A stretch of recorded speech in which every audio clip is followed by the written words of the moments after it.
31 Ideas That Are Wrong, Part 2, Politics.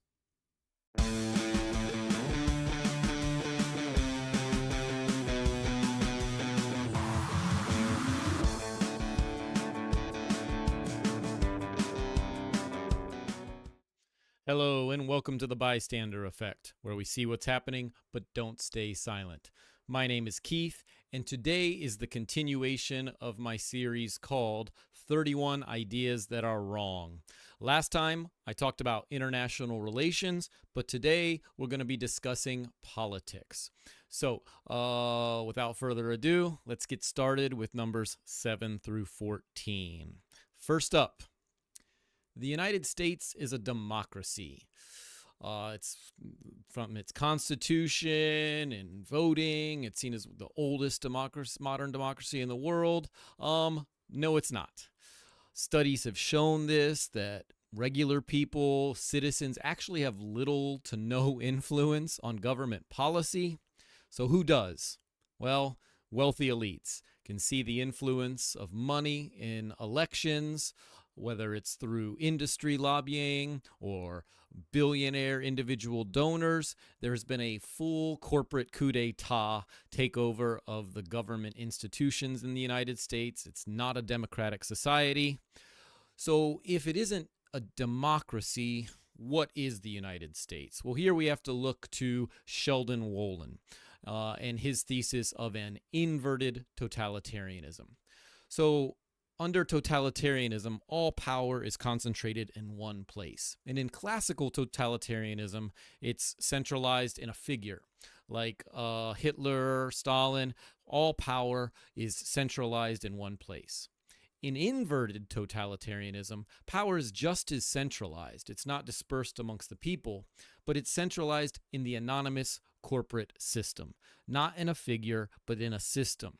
So the CEOs come and go and they change, but they have all the power, and the rest of the citizenry, the rest of the populace, has very little say on what happens. As George Carlin said, it's a big club and you ain't in it. Next up, number 8, voting equals a democracy. But hey, Keith, the United States has elections. We choose the president there. No, simply having the spectacle of elections does not mean that there's democracy. Democracy is government by the people. And as we've seen, the government is not controlled by or directed by the people. And this is intended. The founders were terrified at the prospect of majority rule. Things like the Electoral College and how much different it is from population distribution. The super powerful Senate. It's actually possible to have a majority of the Senate with just 17.6% of the population.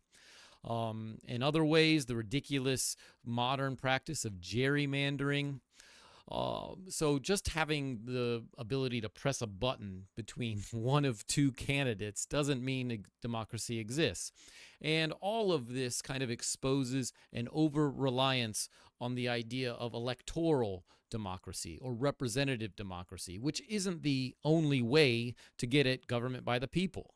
There are other ways. For example, sortition, which is kind of like jury duty, where a random selection of the citizenry, a janitor, a doctor, a CEO, a lawyer, everybody takes turns at governance. They're invested. You don't have career politicians. So no, just having the right to vote in pulling a lever does not mean democracy is in existence. Number 9. There is a left in America. Oh my gosh, Trump tells us about the radical left agenda. No, there isn't. This is the perceived political spectrum in the United States, but this is false. Here is the reality. Bernie Sanders is a centrist politician, objectively. Obama, Biden, Kamala Harris, these are right-wing political figures. Trump encroaching on fascism. Talk about that more later. And why does this happen? Now, of course, there's a lot of debate right here. These guys fight vociferously, so to speak. But this is intended, as Chomsky taught us. The best way to keep people obedient and in control of them is to have lively debate in a very small spectrum. So Obama admitted as much. He said he would be seen as a moderate Republican in the 1980s. Another sign that there's no real left in America is to look at foreign policy. Look at all of these heads of state. They're all unquestionably supported by either Democrat or Republican, and all of these guys are far right. However, contrast that with these guys, who are all harassed and received unceasing abuse, criticism, and often overthrown. All of these guys, to a certain extent, are left-wing. Now, you might disagree with these guys and agree with these guys, but the pattern is clear. You'll never see the United States out there supporting a left-wing government, but they're continuously supporting right and far-right governments. So, no, there is no left in America. Number 10, liberals are leftists. You hear, again, Trump, the radical left agenda. No, liberals are not leftists. Now, left is a kind of an amorphous term. What I want to focus on is the political spectrum. This is kind of the classic poli-sci 101 spectrum. You've got reactionaries, conservatives, liberal, radical. I want to focus on this difference between liberal and radical because it's very important. Liberals and radicals don't have a lot in common at all. As a matter of fact, most radicals consider liberals to be their biggest enemies. And there's a fundamental difference that I want to focus on. Liberals want to fix the system. They have critiques of the world and, we've just got to, fix tax policy here, and we've got to have, better leadership and better politicians. Whereas radicals want to change the system. Radicals understand that there is no fixing our current system because you can't fix a humming Ferrari. The system is working perfectly because it was designed to have the outcomes we have now. So when liberals don't want to change and do a big whole-scale system change, they want to do some tweaks around the edges, they are trying to fix something that is working perfectly. And what is that system? Well, it's capitalism. And capitalism is right-wing. You cannot be a leftist and be pro-capitalist. Pro a system based on oppression and concentration of capital and wealth inequality. So capitalism is right-wing. And it doesn't matter if you're woke and you've got the right to vote here or you've got a fascist right wing. All of this are shades of the right. That doesn't mean that there's homogeneity for radicals. I'll talk about this in later episodes, but there is lots of diversity and lots of debate and lots of work to be done on the actual radical left that is legitimate and interesting, and it is not just a homogenous, mono-thinking kind of philosophy. But anything like this is right-wing. Of course, liberals is someone inclined to side with the far right against the actual left. Number 11, the media and universities are dominated by the left. Okay, we're seeing a pattern here. Of course not. First, look at the media. How do they cover the main issues of the left? Poverty and war. When was the last war the mainstream media didn't fully support? They're always saber-rattling, cheering on the next act of aggression, whether even supposedly liberal institutions, more war. Contrast that by almost the total media blackout of the poor. And why does this happen? Again, because as Chomsky and Ed Herman taught us, the mainstream media serves the powerful. And the powerful is far right. They manufacture consent for their increasing of their wealth and their imperialism. Let's talk about the universities as well. Look at all these guys, great intellectuals from the left. There's almost a total blackout. They get no coverage. Contrast that by these guys who haven't been right in decades, and these guys have large platforms. So this idea that there's, a Marxist cabal in universities that are, funneling our youth into left-wing radical movements is absurd. Again, why does this happen? Follow the money. Rich people donate to universities and they shape research agendas. That's why this idea that the media and universities are all left wing is totally ludicrous. As a personal anecdote, I never received any tutelage in left politics when I was in academia. I had to leave that space to actually learn anything about actual left wing views. Number 12. The Democrats are the lesser of two evils. Okay, Keith, the Democrats aren't perfect, but they're not as bad as the Republicans, so you have to plug your nose and vote blue no matter who. No.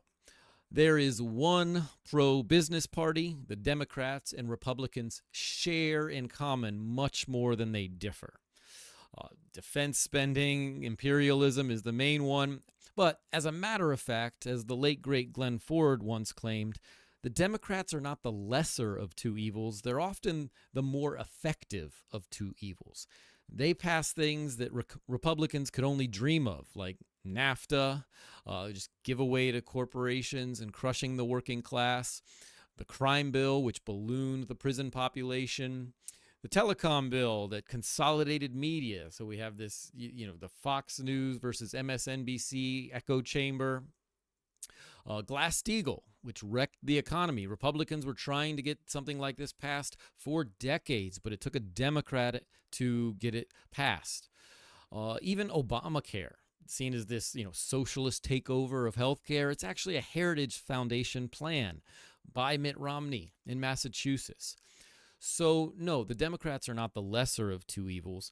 Going back to Sheldon Wolin, under this inverted totalitarianism with two sides of one business party, the Democrats are known as the Inauthentic Opposition Party, the IOP, the inauthentic opposition. The Democrats, their job is not to achieve actual improvements for working people. Their job under inverted totalitarianism is simply to do the bare minimum to stave off actual revolutionary activity. So Republicans, serve the wealthy, serve the elites, grab. And then when it gets a little too far, we'll throw you an Obama, we'll throw you a Biden. They'll just do very much, speak in the rhetoric of working class concerns, just do enough, but usually not at all what they promised. And then everything keeps getting funneled to the top. So the inauthentic opposition party, they're not the lesser of two evils. Number 13. This one's a little more subtle. Don't vote against your self-interests.